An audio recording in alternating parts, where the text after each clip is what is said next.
The NFL, Suke, is here. We are just a few hours away from kickoff between the Cowboys and Eagles, so we won't get into that. But we've got a full week 1 slate. We've got some rivalry matchups right out of the gate. My sports pants runneth over.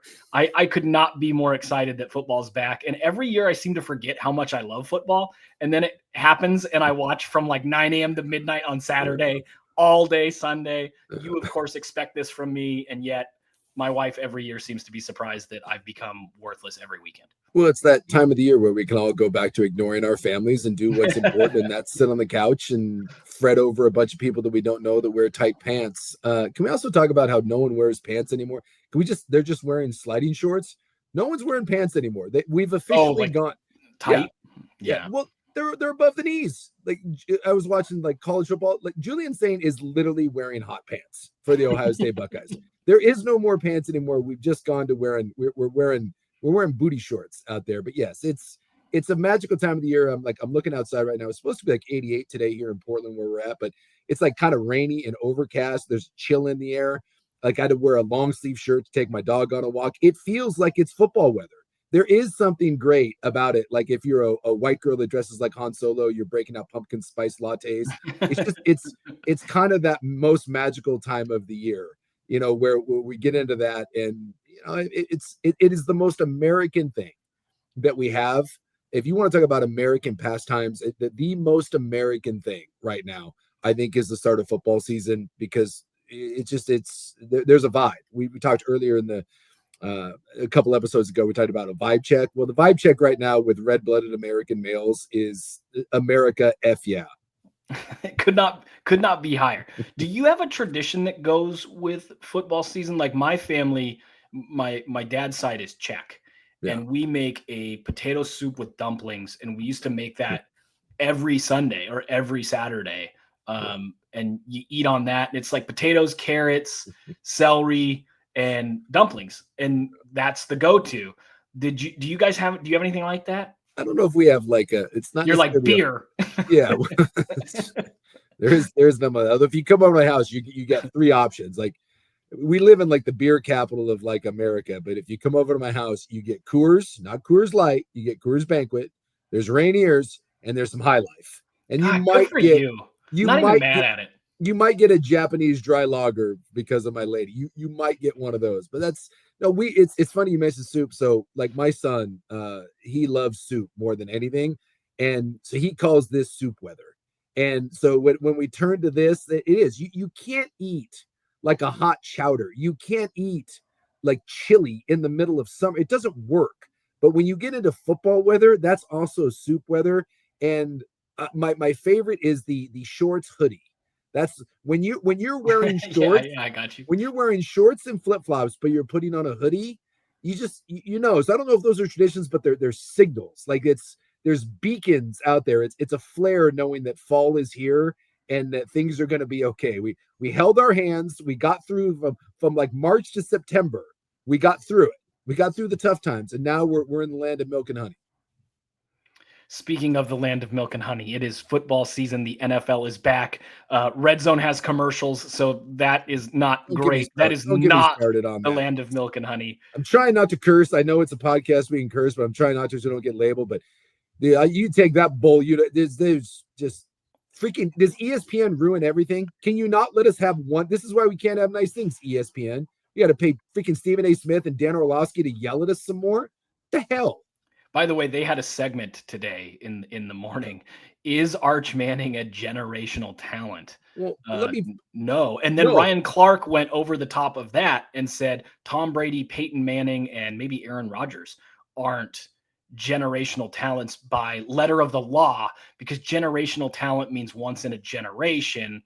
And by nature of there being more than one of those guys to consider, they are not generational talents. Dude, we're all out here doing it, and I don't like to tear anyone down because rising tide lifts all boats. But let me just say that, dude, we have disintegrated into just sometimes the most pathetic, like groupthink, and this is what they think people want to consume. It's embarrassing. I also saw today from that same crew, they did the Jalen Hurts and Nick Sirianni are the modern day Bill Belichick and Tom Brady. Kiss my ass. Whoa. Nick Sirianni 2 years ago was about to get fired. All right. They won one Super Bowl. And look, the Eagles were great last year. But seriously, that's what we're doing now? Nick Sirianni and Jalen Hurts. It's just some of the stuff that comes out. I would love to sit in on production meetings. I mean, there is so much good stuff to talk about. There is so much meat on this bone that you can get into. It drives me nuts. It's turning a little bit. I think the way the NBA is covered is an embarrassment. And, you can take that for what it's worth. But the people that cover that game, it's like the Real Housewives of Orange County. No one actually talks about anything other than who's going to get traded where. I just think it's an embarrassment. And unfortunately, I think that there's a network out there that's trying to drag the football discourse down that same crappy road where we're dealing with who could have Micah Parsons been traded to. Well, he didn't get traded to them. Let's talk about what he does for the Green Bay offense, the Green Bay defense. Let's talk about what his absence does to the Cowboys defense. Let's talk about the why you think Philadelphia can actually be a repeat team. How much better did their passing game get? Because it does have to get better. It was like the 28th. A lot better. So like there's so much to get into. And so when we get into these stupid hot takes, it's the NBA coverage. And I'll tell you what, I mean, it's turned me off of the NBA. I hope that it doesn't turn into this with football. I think the game itself, I don't think will lend itself. There's always something to get into, but I just honestly think that sometimes the national networks and the stuff they do, to quote Bryce Harper, dude, that's a clown question, bro. It's when Barstool Sports is doing better, like in-depth content than what you're doing, you should probably take a look because something's wrong. Yeah. I think there are several marquee games this weekend that are worth getting into. None bigger than the Jaguars and Panthers. We'll start with the Adidas commercial was kind of cool. They did the whole Footloose thing. I didn't see. I'm avoiding all Panthers Jaguars related content. Trevor Lawrence and Travis Hunter did a commercial for Adidas, and they basically ripped off and mocked, or I guess an homage to the Footloose scene where he teaches them how to dance, and it was kind of cute, Chiefs Chargers. I'm choosing not to engage. Chiefs Chargers should be a big one. I get tired of the narrative with Justin Herbert. One, good for him on dating an absolute hot. Congratulations. I remember seeing him at Sheldon High School when he was like a no-star kid, and now he's like dating celebrities and famous, and it's very strange. Yeah. There's a narrative with Justin Herbert that really bothers me. And I've already heard it for this year in some of the preview content I've listened to. Is this the year that Justin Herbert can finally get out of his own way and get the Chargers over the hump? Here's the thing. He's in a division with the Ravens, the Bills, and the Chiefs. Yeah. And when you have to go through three teams that are probably the three most talented teams in football, the Eagles are very talented, but they have their warts. They do. Those three teams, the Bills, Ravens, Chiefs, are pretty unimpeachable. And going through any of those teams is a coin flip. It's been a coin flip roughly for the Ravens and Bills, let alone, the Chiefs, and then the Chiefs are a whole different thing. So he's going into those games generally in a playoff game, usually on the road as an underdog. Just, record, the Bills host, the Chiefs would host, and the Chargers haven't gotten over the hump. That doesn't mean that Justin Herbert chokes every year in the playoffs or that he chokes in those big games. They're playing really good teams as an underdog. And it bugs me that we do this thing. And yes, the Chargers have kind of tripped over themselves a number of times. It's weird to me that if you don't get to the top of the mountain right now, that seems to be a knock that the quarterback himself is not good enough. And the one team we don't do this with, and we'll talk about him, is the Niners. No one says, well, Brock Purdy just can't get out of his own way, because we sort of accept that they're flawed in their own way, or it's a Kyle Shanahan thing or whatever. We attribute the narrative to one guy, generally speaking. And it's like Jalen Hurts finally gets over the hump and wins a Super Bowl. It drives me nuts. And I think Justin Herbert is a top 6 quarterback in the NFL, and that should be enough that we don't have to dissect everything he does. Yeah, I mean, I understand where that's coming, where you're coming from. I'll push back and just say, if I'm going to try to give the other side of it, I think Justin Herbert was anointed early on He had obviously the great rookie season, and coming out of Oregon, there was some debate about him. I certainly had my concerns. I always in college, I covered every game that he ever did. I always was left wanting more, and maybe that's the Mario Cristobal effect. And so he came in and he put up some big numbers, and I think people tried to put him in that category, and there was always seemingly to be like an excuse that was made for him, and then it kind of went back the other way, where now we're like, well, we gave you all this love early, and now what have you done for it? And so I think he's the victim of two swinging narratives. And the reality of it is, I'm with you. I mean, you can't deny that Justin Herbert is really good. Whether you put him 6 or whether you put him 8, I'll tell you what, there's not 9 quarterbacks that you would take over him in the NFL. I'll listen to 6. I'll listen to 8. Again, some people like different traits. But I also think when you look at him, and circumstances matter, I think this team that he has around him, it's not a great team. If you want to look at the elite quarterbacks in the league, I mean, Ladd McConkey is a nice player, but Ladd McConkey is the best receiver that you have. Najee Harris and Amari Hampton, you're losing your left tackle. It's another, hopefully year 2 under Jim Harbaugh, but I think what he's working with compared to what some of the other elite quarterbacks are working with, I certainly think kind of puts him behind the 8 ball a little bit. So you're right in the fact that ultimately with quarterbacks, we only want to hear what have you done for me lately. And I think Herbert kind of gets caught in that wash because he's not Lamar, he's not Josh, and I don't think he's Joe Burrow, and he's not Patrick Mahomes. And yet he hasn't won kind of like he hasn't even been to the stage. Like at least Brock Purdy's been to the stage and Jalen Hurts wins. So he's kind of stuck in this no man's land where he's not as good as the people that haven't done it. And there's people that are lesser that have been further. So he kind of gets stuck in this weird no man's land. But that's just, I mean, God, you can go back to this, I've been watching the NFL for 40 years, and there's always guys that fit into this weird hole like that. And you never know quite what to do with them. So, I wish I could say that Herbert's going to get over the hump this year, but he's not. The Chargers aren't going anywhere. No. I mean, they're just not. And is that on Justin Herbert? No. But it's funny that like if Justin, the thing that gives Joe Burrow, and look, Joe Burrow is better than Justin Herbert, but Burrow took that kind of ragtag squad and he led them to the Super Bowl, right? And didn't get there, but that one run changes the narrative of Joe Burrow forever, right? If Justin Herbert takes this Charger team and they go to the Super Bowl and they lose to, the Packers or, whoever, that will change. And even if he never wins one, that will change Herbert forever in the way we view him. So the quarterback narrative is just one of those things that I think you're kind of damned if you do, you're damned if you don't. I think it's safe to say we both feel the Chiefs win that game. No Rashee Rice, fine, but you take away Rashee Rice, you take away Rashawn Slater, and I don't think that's an even split. I think the Chargers are a little bit behind the 8 ball more so. Should be a win for the Chargers, or for the Chiefs, but should be a good game.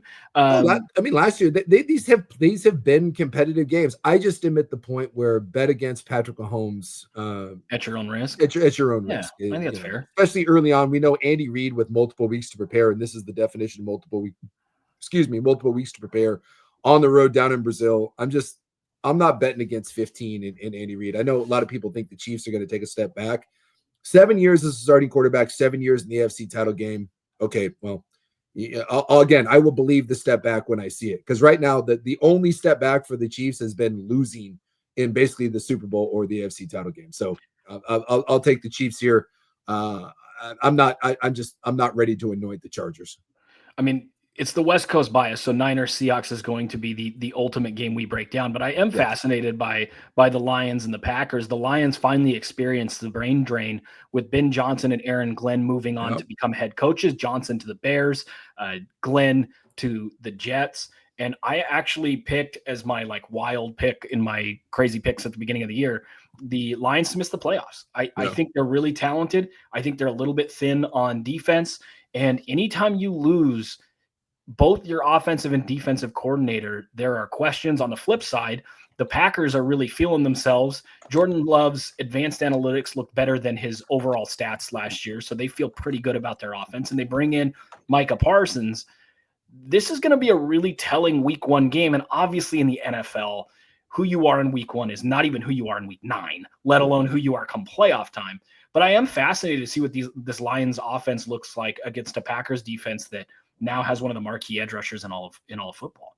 Oh, absolutely. And I know he's got a little bit of the back he's dealing with. We all kind of thought that was horse crap down in Dallas, but he claims he's going to take a shot in it. Look, the Packers are, if Jordan Love is the Jordan Love from the 7 games and they gave him the contract, the Packers are as good as anyone. In fact, I think the Packers are kind of a sexy team to make a Super Bowl run.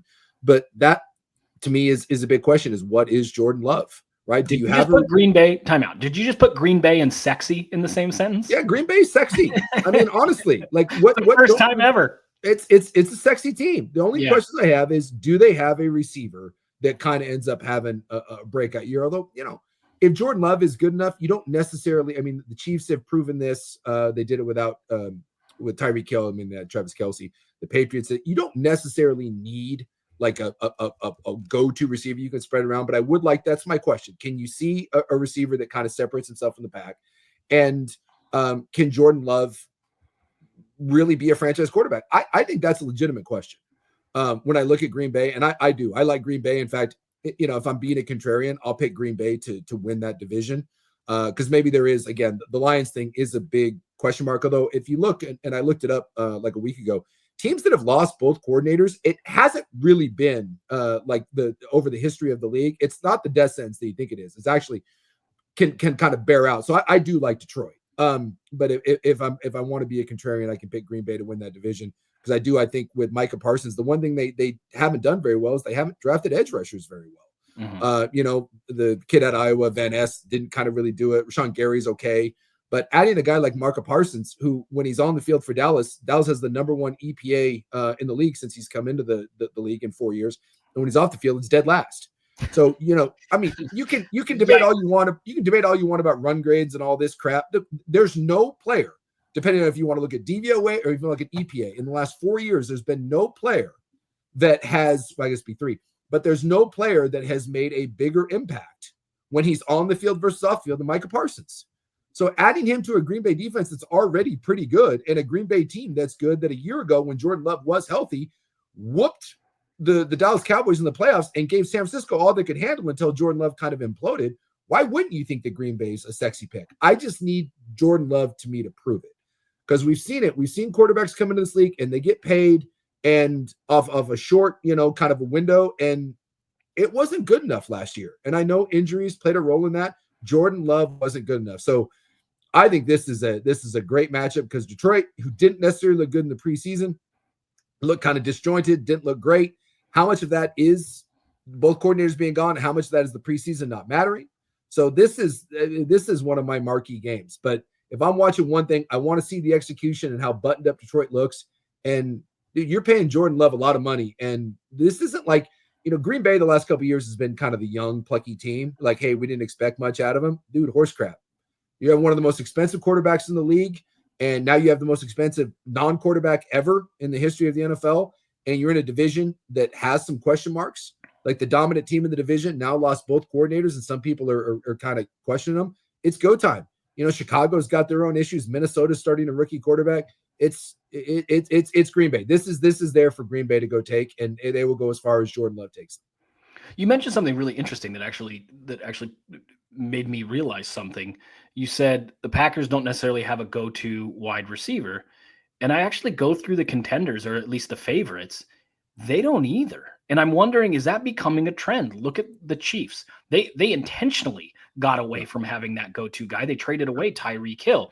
The Bills have very clearly divested in wide receiver, with Diggs going away. You look at the Bills, I mentioned, the Ravens, another team that doesn't have a go-to guy at wide receiver, and they mix in tight ends with Likely and Andrews. Do you think that's a trend that's on purpose, in terms of now you don't know what our trends are because we don't have a go-to guy? Or do you think those teams would love to have that guy, but when you start paying everyone, maybe your quarterback is the guy that makes it so that you don't have to invest that big, huge contract in one receiver like a Jamar Chase? I have said it for years and years and years, and I know in the last couple that it's started to shift, but I think the narrative that you have to have a a top 2 receiver, a top 3 receiver.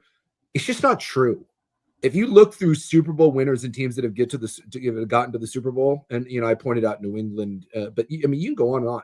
It's not necessarily a definitive answer of you have to have one of these guys.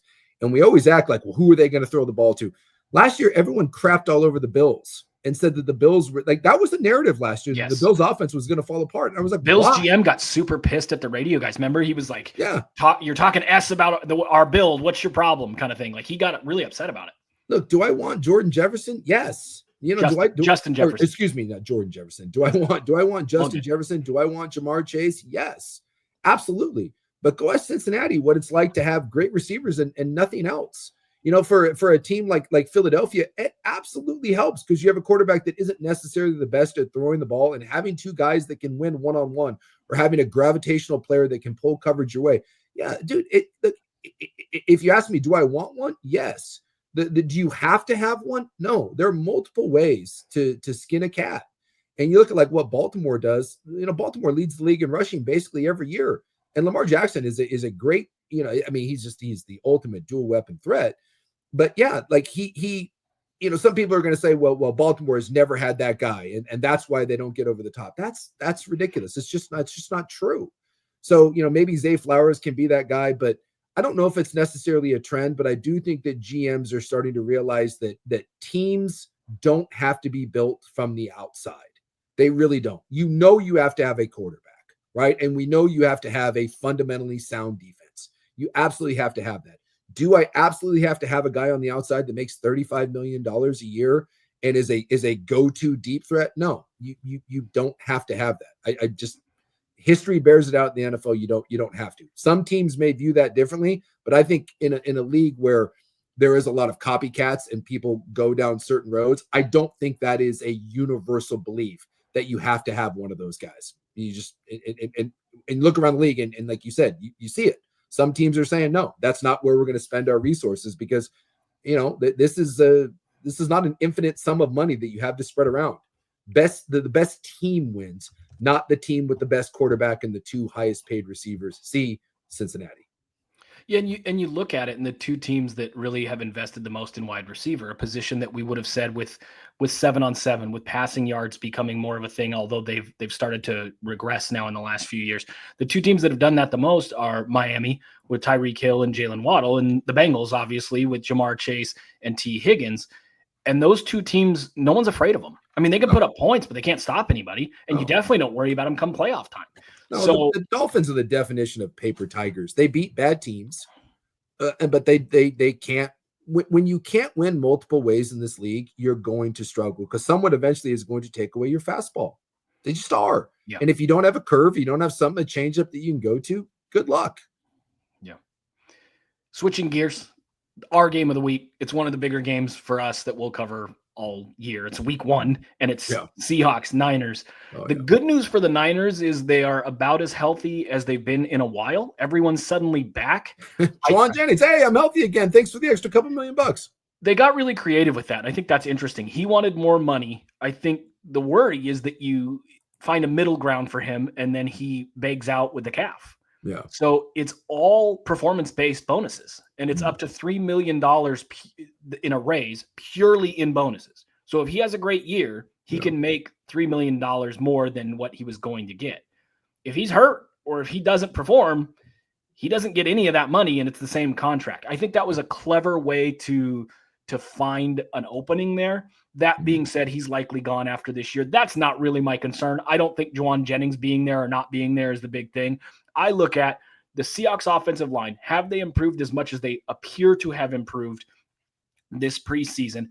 Is Kenneth Walker fully healthy? Is Zach Charbonnet now the guy? I'm fascinated to see kind of how that backfield works. And on the flip side, and it literally is the flip side, I'm worried about the Niners front because they are now starting what looks to be Jordan Elliott and Kevin Givens at defensive tackle. That's the worst 2 defensive tackles in football starting together. That's the worst defensive tackle starting lineup in all of football. And you can sell me on Nick Bosa and Mikael Williams and adding pieces like that. But if you can't stop the run like they couldn't last year, and apparently they haven't yet made the upgrades because the rookies aren't fully ready, you're going to have a hard time stopping a Seattle team that looks better. I think we're going to learn a lot about the two weaknesses because they're going up against each other. It's the Seahawks O-line that's been an issue against the Niners. And if you even want to get more granular, it was the interior of the Seahawks against the interior of the Niners defensive line. I think one thing is going to shake out where one team feels a lot better about where they're at and the other team is still continues to be pretty concerned. Well, you look at what Kubiak wants to do in Seattle and what McDonald's trying to build there is what? Run, mask the offensive line, and we're going to pound it at you, and then we're going to run play action off of it.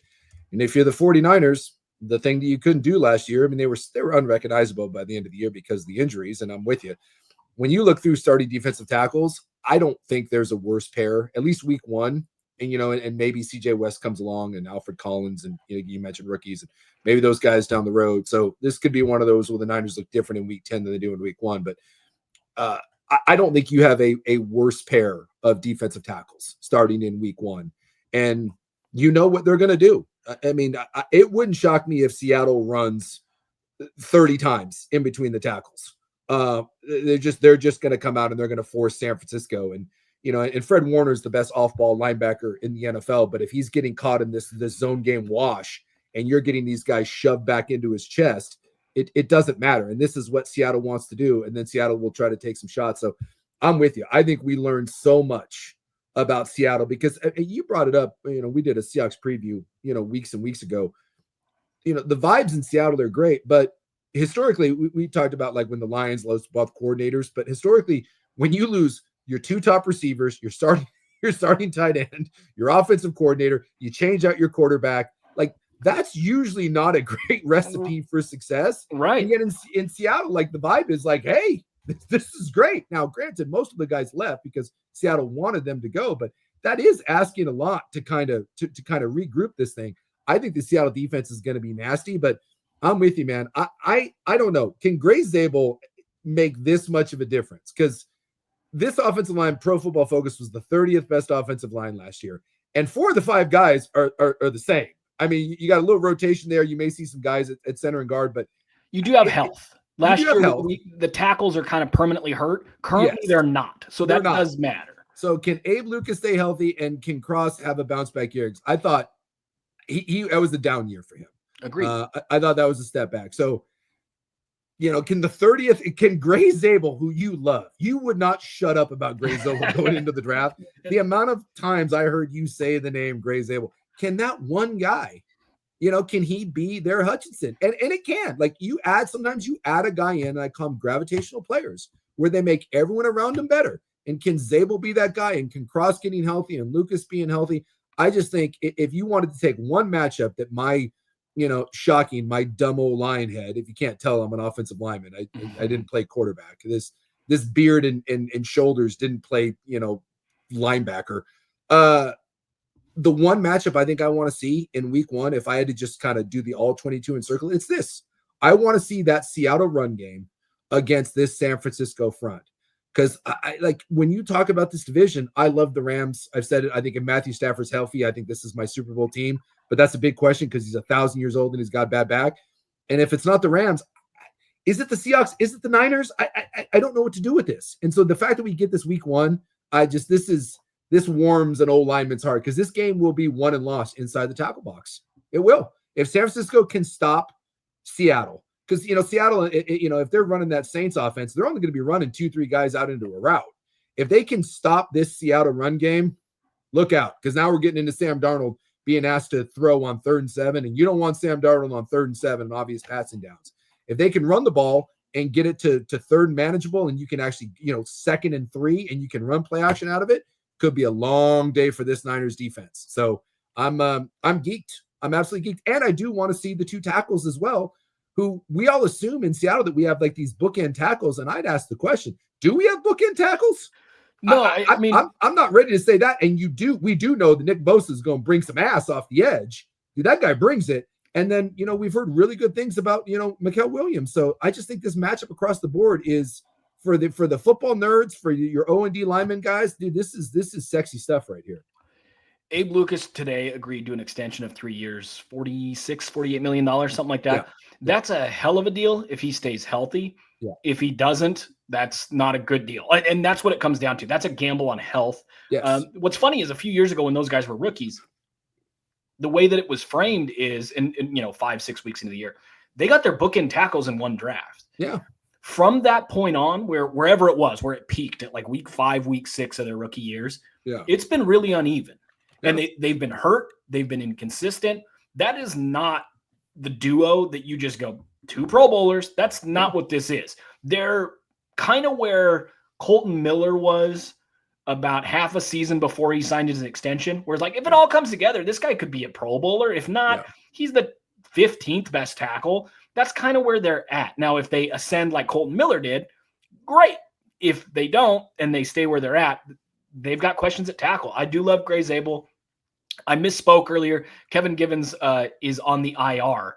They're starting Jordan Elliott in something called a Kalia Davis at the other defensive tackle spot. Well, somehow it got worse. It's worse. Yeah, a 6th-round pick from a couple years ago. Yeah, Kalia Davis.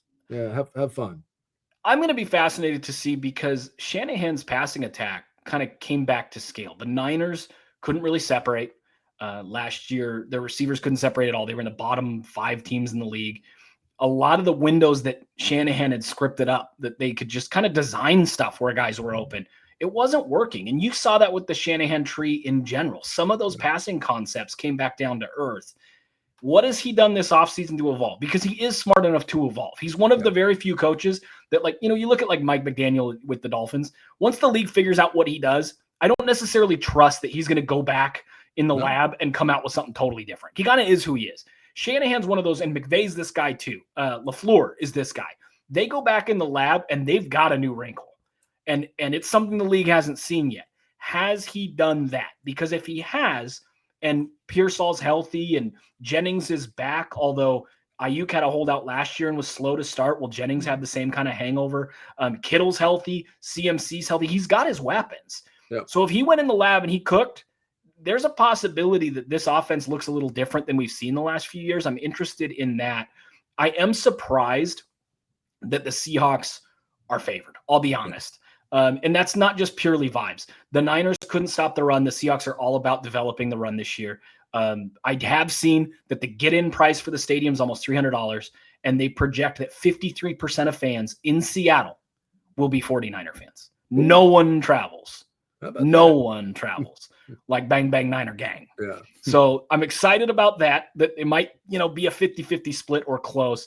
That being said, I see the spread being about the same way as the crowd then. 50-50. I don't think we know. I think there are too many question marks. I loved what I heard about CJ West, their 4th round defensive tackle in training camp. And then we watched him in the preseason and he got put on skates. So that's not encouraging. Alfred Collins, they said, has to learn to bring his pad level down and be more consistent. That's concerning. I think the Seattle run game looks to be changed. It looks to be a different thing. Yeah. And that might just punch the Niners in the mouth. And we look at what the Niners have been the last few years. And this came up in the Packers playoff game a few years ago.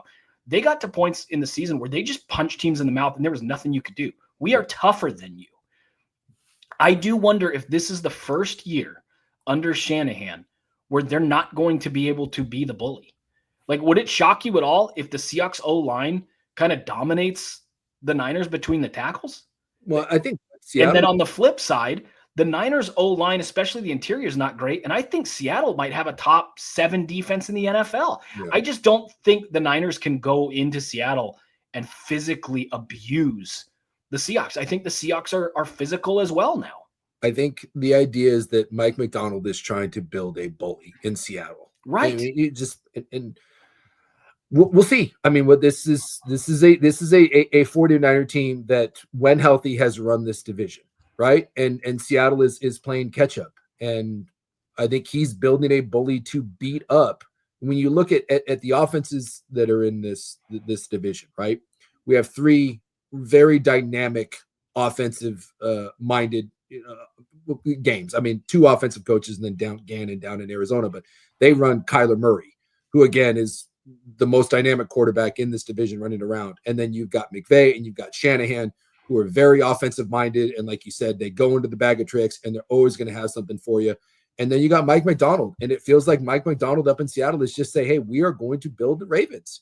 We are going to come out and we're going to kick you. I always say we're going to put our foot on your nuts and we're going to make you believe it.